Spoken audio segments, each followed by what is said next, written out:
หมวกหล่นแล้ว ไม่เป็นไรไม่ใส่ก็ได้ไม่ใส่มาให้แม่มาให้แม่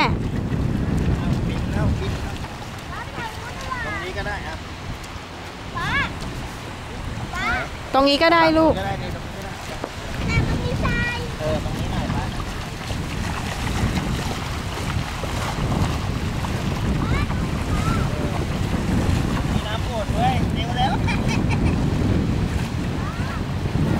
ติวไหวเปล่าลูก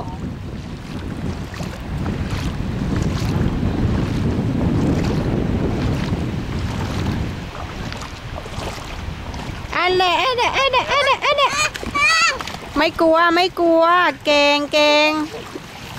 น้ำมันดูดขานิดนึงกลัวทำได้เขาเดินได้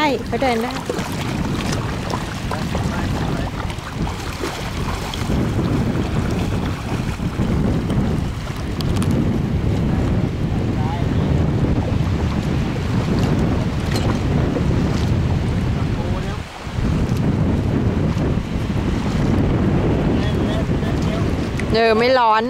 แดดแบบกำลังดีเลยนะ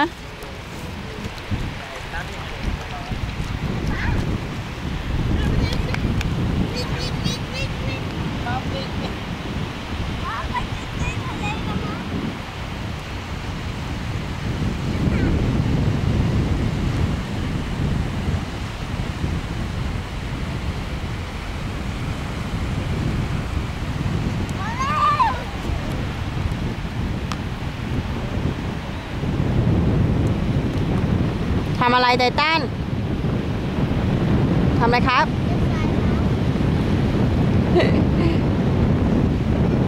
ไม่ไปหาป๊าเหรอลูกไปดูป๊ากันไหมไปเดี๋ยว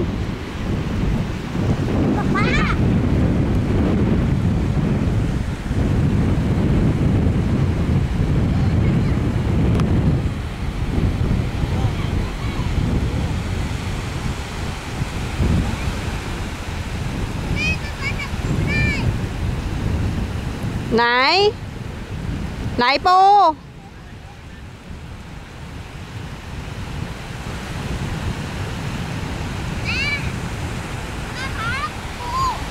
ครับไหนดูสิโอ้โหโอเคเลยชอบไหมชอบครับปล่อยเขาไปเถอะลูกปล่อยเขาไปหล่นเลยเห็นไหมปล่อยเขาไปเนอะไปวิ่งไปหาป๊าไปลูกไปเร็ว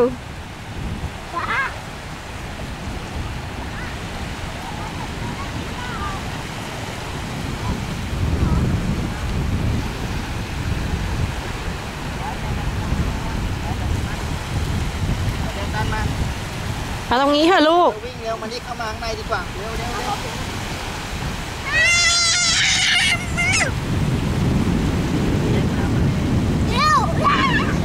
ติวชอบน้ำทะเลนี่วิ่งวิ่งเลยวิ่ง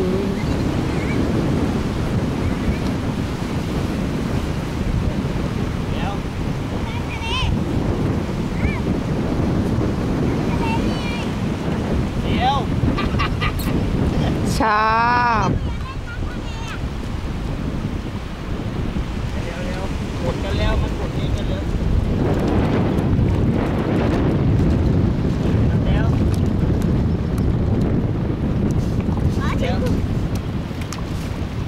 ขุดอันเตียวของเตียวเนี่ยขุดห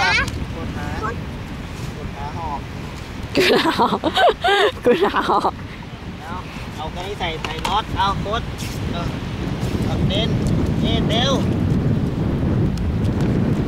นี่เร็ว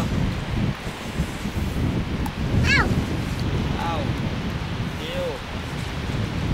นี่วาดรูปเร็วต้านวาดรูปเลยตรงนี้เป็นนี่เลยต้านเร็ว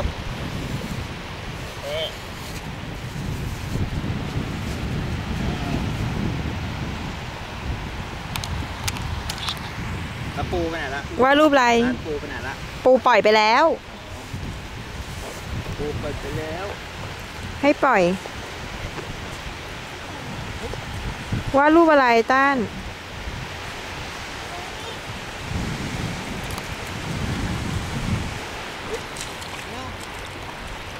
ป้าป้าเห็นอะไรอ่ะ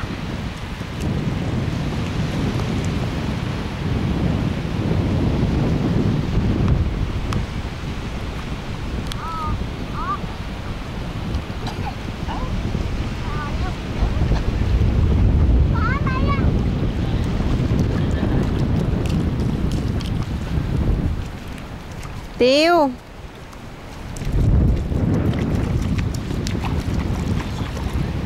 หนุกมาเดียวหนุกมาเดียวหนุกมา